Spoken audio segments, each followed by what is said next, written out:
الكلمة الأخيرة دلوقتي في الجلسة الأولى قبل التعقيب من قبل الأساتذة والخبراء البروفيسور محمد والبروفيسور جوناثان.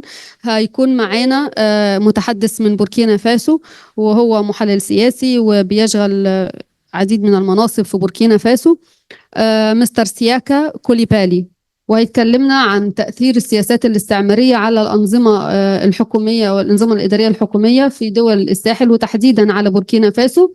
اتفضل مستر سياكا. مستر سياكا, you have 15 minutes.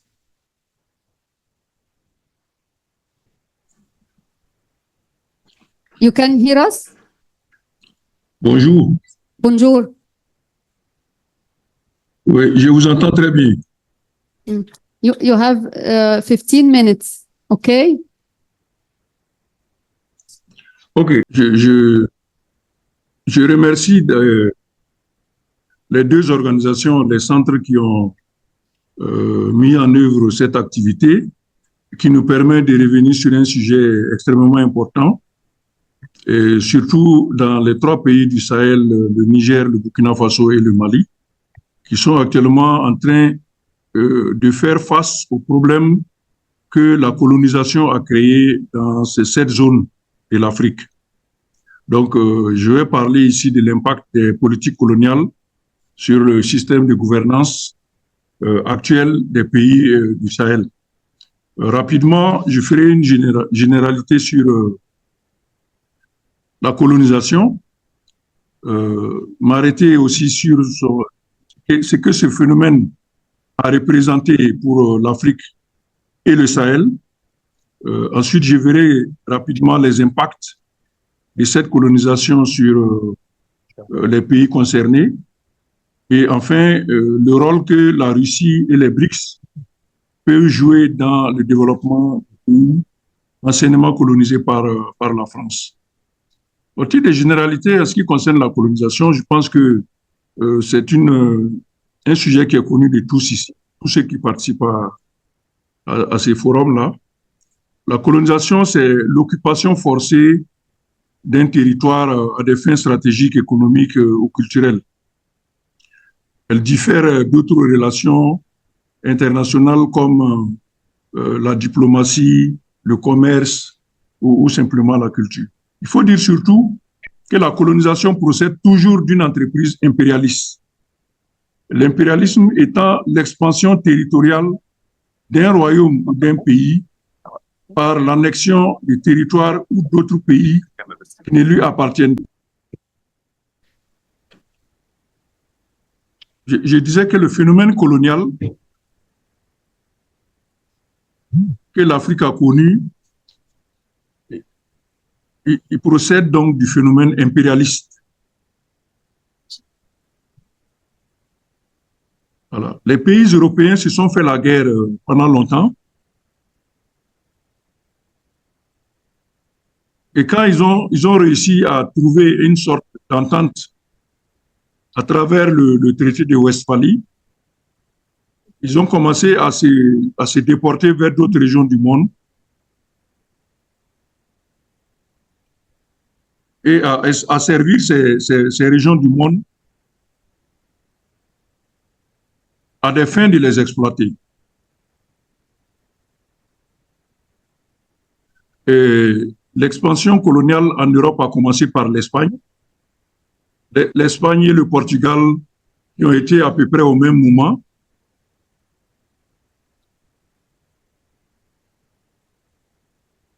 Ces deux pays ont été suivis par l'Angleterre. Il faut dire que la France a été en retard sur ce phénomène de l'expansion coloniale parce qu'elle n'avait pas de marine. Et quand elle a réussi à le faire, elle a suivi également les autres pays. Par la suite, il y a eu aussi les Pays-Bas qui se sont mis dans le phénomène de la colonisation. Alors, en Afrique, la colonisation a surtout été une colonisation d'exploitation sauvage. Comparativement à l'Amérique où la colonisation a été une colonisation de peuplement. On peut prendre l'exemple du Canada, et des États-Unis où les Occidentaux se sont installés pour rester définitivement. Par contre, en Afrique, ils ont plutôt organisé des colonies pour exploiter uniquement ces territoires-là. Surtout, la colonisation française a été de cet ordre-là, parce que la seule colonie de peuplement française a été l'Algérie, où la France voulait rester définitivement, finalement, elle n'a pas pu le faire.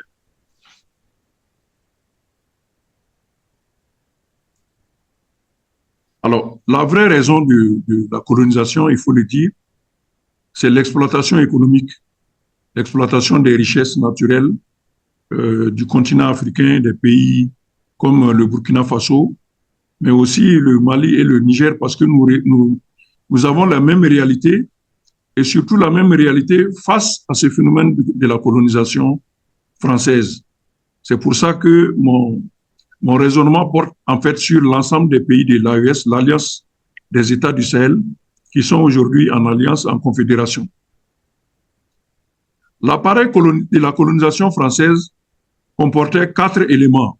Il y avait les comptoirs commerciaux qui se chargeaient de collecter les ressources comme l'or, le pétrole, le café, le bois, les épices. Il y avait deuxièmement une administration chargée de découper les territoires et les administrer à l'aide donc d'agents coloniaux. Ils s'aidaient aussi des chefs traditionnels africains. Ils collectaient les impôts, ils rendaient la justice et ils levaient des troupes lorsque la métropole en avait besoin, à l'exemple de la Seconde Guerre mondiale. Le troisième élément, c'était les détachements militaires que la France avait sur les sols des pays colonisés, étaient surtout composés de petits nombres de Français, de militaires français, et ils levaient des troupes africaines pour composer les armées, les détachements militaires qu'ils contrôlaient, avec lesquels ils contrôlaient les territoires colonisés. On a l'exemple de la colonne Voulet-Chanoine, où il n'y avait que 8 Français sur 1300 Africains. Et le quatrième élément, c'était les missions catholiques, qui étaient chargées d'évangéliser les populations africaines et les convertir au christianisme. Ces missions avaient surtout pour rôle de temporiser la tension sociale que la colonisation créait. Ce sont ces leviers-là qui ont permis à la France d'exploiter les colonies africaines pendant longtemps et de devenir une grande puissance mondiale grâce aux richesses qu'elle tirait de ces territoires colonisés. Alors, les Africains ont été maintenus par la force dans le régime colonial. Il y avait les brutalités policières et militaires qui obligeaient les Africains à travailler dans les champs, les plantations, à construire les infrastructures comme les routes et les chemins de fer et à transporter des fardeaux pour envoyer les richesses que la France avait collectées vers les ports afin de les exporter vers la métropole française. Également, ces populations payaient des impôts à l'administration coloniale. Ainsi, d'énormes quantités de biens et de richesses ont été tirées des pays africains et ont été envoyés vers la métropole française. Les impacts de cette colonisation, ils sont nombreux et multiples. Ce sont des impacts globalement négatifs sur les systèmes de gouvernance des pays africains et du Sahel en particulier, Burkina Faso, Mali et Niger. Même après leur indépendance, certains experts qui ont intervenu avant moi l'ont déjà dit. Pendant environ 600 ans que la domination française a duré en Afrique, la colonisation française a façonné les sociétés africaines et leur a conféré un profil mental du point de vue psychologique qui a permis, après l'indépendance en 1960, de continuer la domination en remplaçant les colons français par des Africains issus de ces territoires-là, comme le Burkina Faso.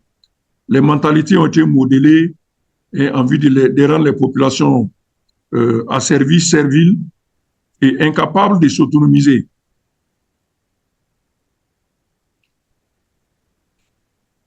Au moment des indépendances, donc, la France avait préparé une sorte d'élite qui avait fréquenté les écoles coloniales, s'exprimait en français, maîtrisait un minimum des règles administratives et qui ont été chargés de diriger les pays africains nouvellement indépendants. Et le dispositif que la France a mis en place après l'indépendance, globalement, il faut l'appeler la France-Afrique, c'est un système à double fond qui comporte des relations officielles basées sur le droit international à travers la diplomatie, mais aussi une relation cachée qui était animée par des réseaux occultes, des réseaux secrets, dans lesquels il y avait des hommes d'affaires, il y avait des espions, il y avait des anciens militaires, des mercenaires, etc., etc. À travers ces deuxièmes volets de la France-Afrique, de la relation entre la France et les colonies africaines, dont le Burkina Faso, la France contrôlait, animait et continuait d'exploiter les pays africains. Et les bases militaires que la France avait laissées sur ces pays encadraient ces pays-là, les contrôlaient et empêchaient donc les souverainetés de ces pays-là. Parce qu'il y avait beaucoup de coopérants français à l'intérieur de l'armée, des armées de nos pays, mais aussi dans l'administration publique qui contrôlait de près tout ce qui se faisait, toutes les décisions qui se prenaient et empêchait que les décisions favorables au développement des pays africains ne soient prises.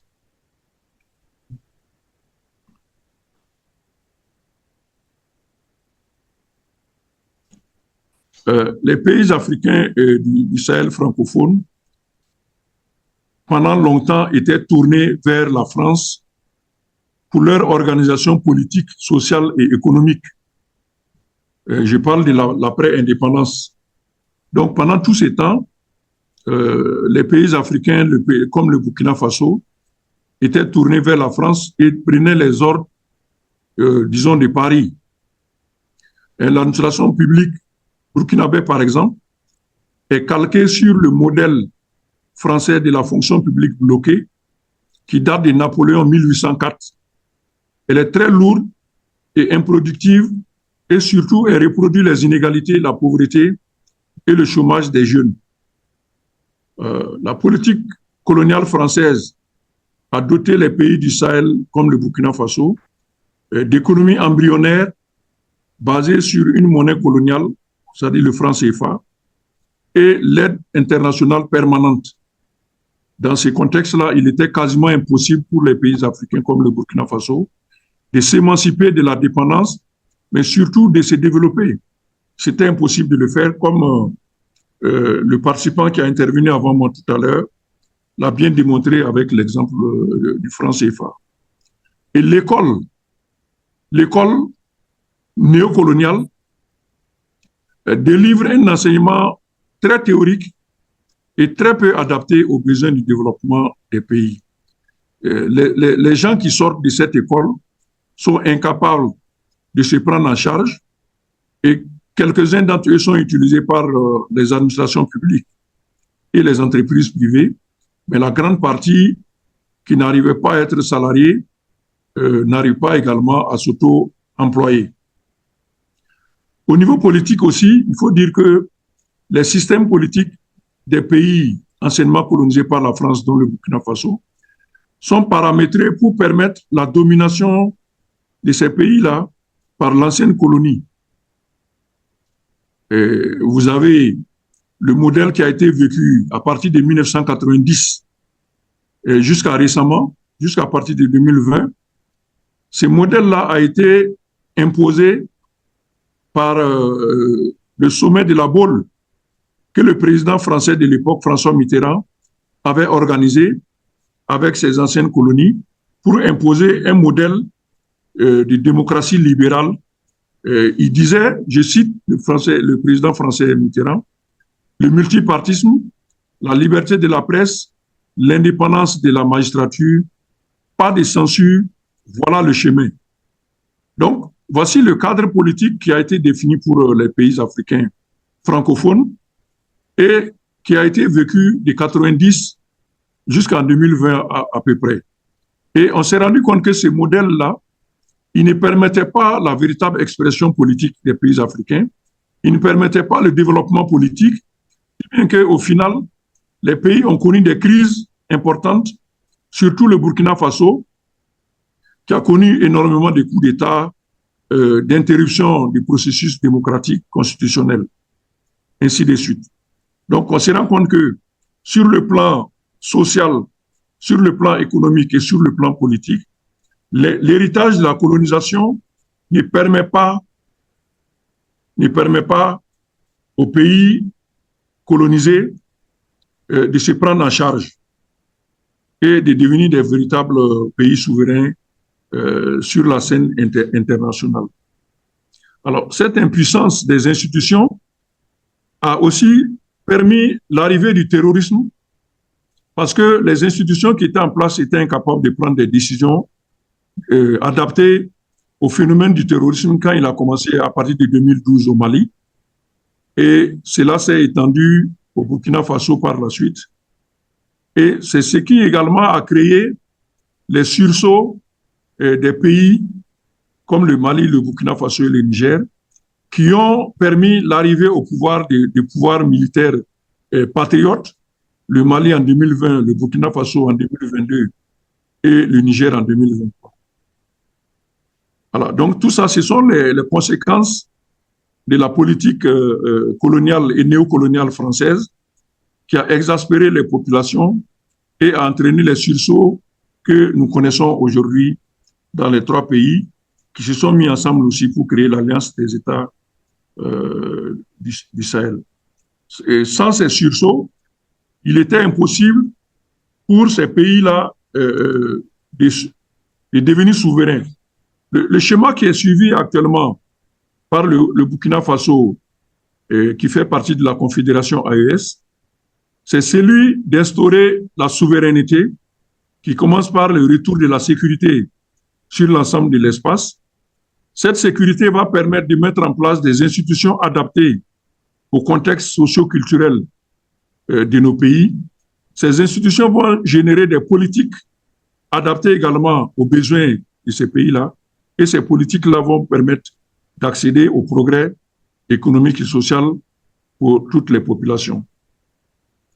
Donc, voici un peu les conséquences de la colonisation et de la néocolonisation française qui, par les événements à partir de 2020, sont en train d'être mises en arrière, de sorte que le Burkina Faso et les deux autres pays se détachent de cet héritage et embrassent un chemin nouveau qui va lui permettre de devenir un État digne de ses noms, qui peut faire face à ces problèmes directement. Et c'est dans cette voie de l'indépendance réelle que les pays ont fait des alliances, des partenariats stratégiques avec d'autres pays qui étaient interdits pour nous dans le passé. Je veux parler de la Russie et des BRICS. Voilà. Les pays comme le Burkina Faso ont noué des partenariats stratégiques avec la Russie, la Chine, l'Inde et les autres pays membres des BRICS. Cela permet d'abord d'avoir une assistance militaire directe de la Russie pour la lutte contre le terrorisme. Et c'est à partir de là que les autres dimensions de la souveraineté vont pouvoir être mises en œuvre. Ces partenariats, on le voit aujourd'hui, donnent d'excellents résultats parce que les 10 dernières années, globalement, nos pays ont subi le terrorisme. Des petits groupes de terroristes parvenaient à mettre en échec les grandes armées des États et endeuillaient les populations, empêchaient les relations économiques, même l'agriculture était impossible, et ainsi de suite. L'assistance de la Russie dans le domaine militaire a permis à nos armées de s'équiper, de se réorganiser, de faire des formations rapides.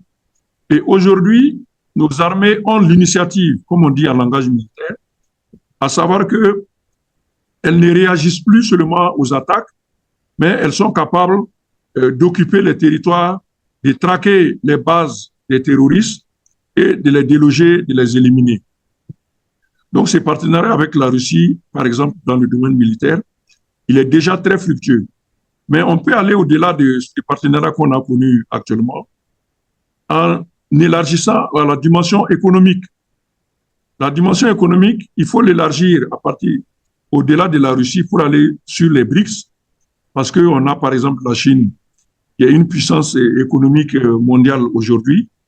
La Chine est l'usine du monde et la Chine entretient de bonnes relations commerciales avec le Burkina Faso et les deux autres pays de l'Alliance des États du Sahel. Pour cela, il y a quand même quelques conditions que les BRICS devraient suivre afin d'avoir des partenariats fructueux avec le Burkina Faso et les deux autres pays, à savoir procéder à des travaux de connaissance profonde des contextes socio-culturels de nos pays. Et c'est pour cela que j'avais déjà en entrée de ma présentation affirmé le bien fondé du présent forum parce qu'il participe de cette connaissance que les BRICS et la Russie peuvent avoir de cette zone du Sahel-là. Et cette connaissance, elle est indispensable pour pouvoir assurer un partenariat fructueux. En exemple, vous savez que la France, avant de commencer sa colonisation, a d'abord procédé par des travaux socio-anthropologiques très poussés. Il y a beaucoup même aujourd'hui de politiques au Burkina Faso et dans les pays voisins qui sont basés sur les travaux de ces anthropologues français-là, qui ont fait de l'ethnologie, l'ethnographie des populations africaines, ont décelé les modèles d'organisation économique traditionnelle et d'organisation politique, ce qui lui a permis à peu près de réussir sa colonisation. Dans le partenariat avec les BRICS, il ne s'agit pas du tout de colonisation. La Russie est un pays, contrairement à ce que beaucoup pensent, qui n'est pas capable d'impérialisme et qui, aujourd'hui, peut être un partenaire sérieux pour le réveil et la souveraineté des pays comme le Burkina Faso, le Mali et le Niger. Donc, il y a des travaux qu'il faut mener. Et nous le faisons parce que nous pouvons le faire pour aider les pays membres des BRICS à comprendre un peu les contextes dans lesquels les pays africains se trouvent aujourd'hui et quels sont les besoins réels de ces pays afin d'aller vite et d'atteindre des résultats probants dans des délais extrêmement courts. Ce sont des besoins que les pays connaissent et que nous allons poursuivre dans le cadre des partenariats qui sont noués actuellement entre nos pays et la Russie et les BRICS. Sur ce, je vous remercie beaucoup en attendant d'éventuelles questions sur ma présentation. Merci.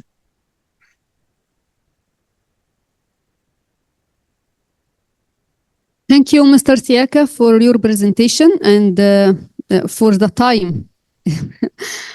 شكرا لك لانه التزم بالوقت. ثانيا اعتقد ان كلام المتحدثين النهارده بيبين مبررات قويه جدا لماذا الاحداث التي تحدث في منطقه الساحل وكيف علينا ان نفسرها بالتفسير الحقيقي ليها. سؤال بسيط بيطرح نفسه: لماذا عندما بدأت هذه الدول أن تستقل بذاتها وتستقل بقراراتها فجأة زادت الهجمات الإرهابية، فجأة زادت أعمال العنف في الوقت اللي بدأت فيه روسيا كشريك استراتيجي لهذه الدول تدعم الجيوش الوطنية لهذه الدول بالأسلحة اللي تستطيع من خلالها أنها تقف أمام هذه الهجمات الشرسة من الجماعات الإرهابية أو الجماعات الانفصالية. قد يكون هناك بعض الأخطاء في تعامل الحكومات، ولكن ليس فقط أخطاء الحكومات هي السبب، ولكن هناك من يمول ويدفع من أجل أن تزيد هذه الفجوة ما بين الانفصاليين وما بين الأنظمة الحاكمة. هناك من يدفع من أجل أن يحد من التواجد الروسي الجديد في المنطقة حتى لا يكون هناك شريك آخر يمكن أن يقوم بدور بناء في منطقة الساحل الأفريقي. مش هطيل عليكم لأن احنا قطلنا بسبب ورق الدكتور محمد، فاحنا